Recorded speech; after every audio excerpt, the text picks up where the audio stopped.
This is OpenClaw from zero, a complete beginner's guide to installing your very first AI assistant and giving it its first task, all in about 10 minutes. So what do you need? Just three things: a computer, an API key for an AI model, and about 10 minutes. That's it. First, you'll install OpenClaw. Just head to the website and grab the installer. It's a standard process, just like any other application. When you first launch the app, it will ask for an AI model API key. We recommend using Claude, but others work too.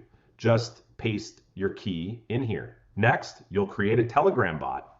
This is how you'll talk to your assistant. Just open Telegram, find the bot father, create a new bot, and copy the token it gives you. Now back in the OpenClaw app, you'll paste that bot token into the settings.